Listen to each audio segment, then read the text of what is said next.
The topic is the International Conference on Alcohol and Harm Reduction in Cape Town, South Africa, 2006.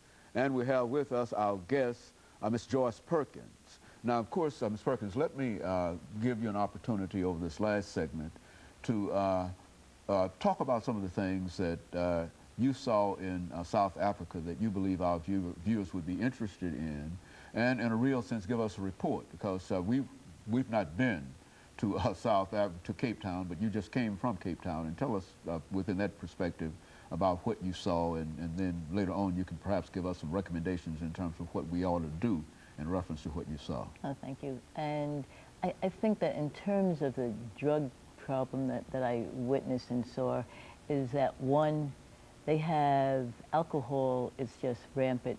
One is it just culturally accepted, it's available and it's cheap.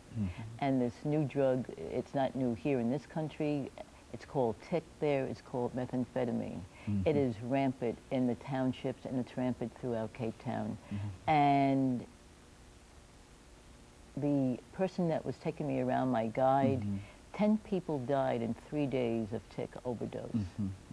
So, and that was just, that rampant. That is what was happening, and that, I mean, it was one of his best friends that had been that overdosed from it, and it's very, and it's, again, it's cheap, it's available, and people use it, and there's no treatment. There is only one treatment center in Cape Town that's sponsored by the government. I got to see that. I'm sure that you've seen the photo of a treatment center there, and there are private treatment centers, but you have to have money to do that. It's not available. In terms of what the townships were like, I mean, people care. You see people mending their housing. They're trying to paint them, make them look nice. You see clothes hanging out all the time. The children are in school. Again, schools are not free. They have to pay for them. They need clothes.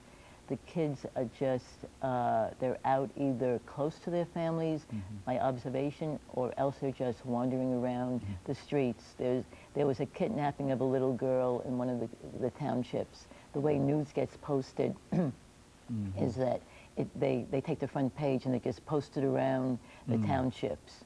And I went to several townships, but you know, it just seems to be not everybody buys a paper, and not everybody has a TV.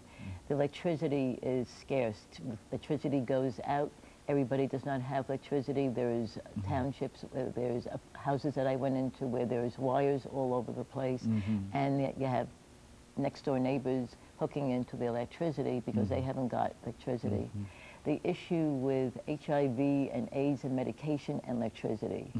I asked at the center where the babies were, I said, what's the hardest part of working here? And they said, the babies come in and they're compromised, they're not doing well. What happens, they get fed, and they start thriving, they go back to their homes where the mother is infected already. They give them medication and a refrigerator. They throw the refrigerator out and they throw the medication out because then everybody knows they have AIDS. And the stigma is just so visible that they don't want to be part of it, because people just get beat up. They've been, people have been killed and beat up to death because they have HIV and AIDS. So, you know, when you have those kinds of stigmas, it's very hard to move forward with the magnitude of what's out there and what you see. The other issue is the prison situation. I got to go to the prisons, and these were boys that were young men that were 18, 19, and 20 years old, in there for murder, killing, rape, and drug offenses. They have a system there called 26, 27s, and 28s. 26, 27s. And 28s. And the 28s sodomize, they're sexually abusing people. Not much different than what goes on here, but there's a system that just really works like that. And then the 27, and it's usually the big guys that are doing the violence. And then, of course, the HIV, there are condoms. The 28s don't like the condoms. We sat and talked for 2.5 hours with these guys in terms of how they can take care of themselves. And there were some 28s in the room being able to hear what was being said. And of course, and then I'm gone. So, you know, it's a very serious problem. We have an urge, we have a epidemic globally.